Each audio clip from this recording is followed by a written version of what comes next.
Let's take a look at Terabyte Tower, a creation that's a part of Relics: A New World Rises. It's a brick-built LEGO exhibit that combines LEGO and real-world objects. So let's examine Terabyte Tower and see some of the cool ideas behind this model, as well as discuss some of the unique lighting and the certain LEGO pieces that react to it in interesting ways. Let's go. So the story behind this exhibit is that it's set in the year 2530. Humans aren't around anymore, but minifigures are, and they've decided to create civilizations inside these old discarded objects, and in some way, the object has influenced the world that they've created. The object that these minifigures live in here is an old server tower. The idea here is that the minifigures have uploaded their consciousnesses into a virtual dimension, and we can see that virtual world on these screens. Once these minifigures have uploaded their consciousness, they can live out an average existence in a perfectly bland world.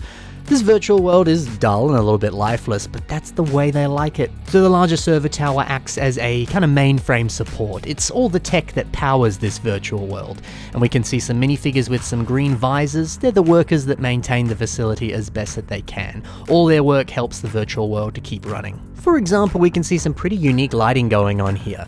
So this of course is all thanks to a blacklight, and it's awesome because it shines against certain types of pieces in some really unique ways. And it creates a very nice aesthetic, but I think this aesthetic also really feeds into the narrative that we discussed before. You know, some of these lights that are flowing through these pipes, it kind of looks like data or other energy that's kind of maintaining that virtual world. But also the futuristic atmosphere of the blacklight here really makes this feel high-tech and advanced. So sure, it looks pretty and that's always good, but when it feeds into a larger story purpose, it makes it even better. So the unique effect on these pieces created by this blacklight. Not every LEGO piece has that effect.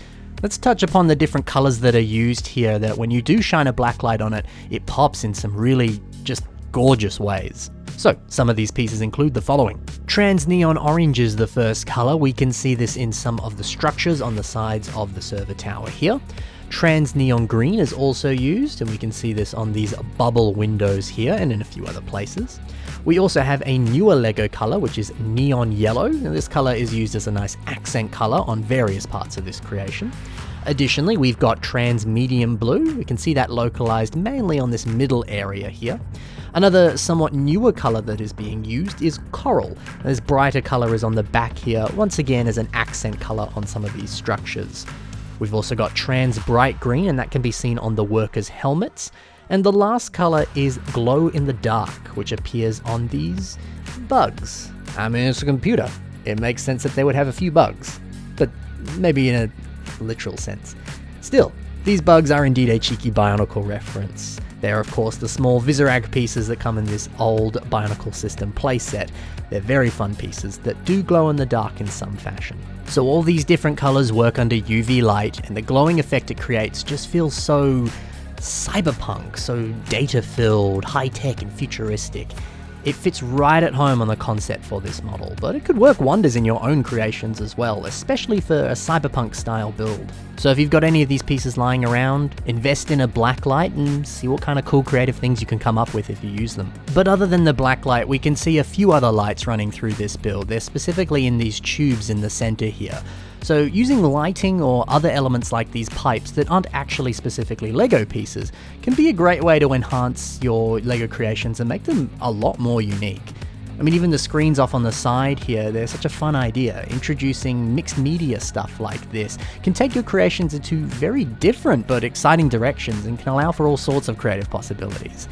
You know, for example, we can see LEGO stop motion on these screens here, so if you can find some way to combine your stop motion videos with an actual LEGO creation by including a TV screen in it and feeding it into a larger narrative, suddenly it becomes really interesting. And we can see on these actual stop motions the different citizens living out their lives, and sometimes there's a few glitches in the system now and then.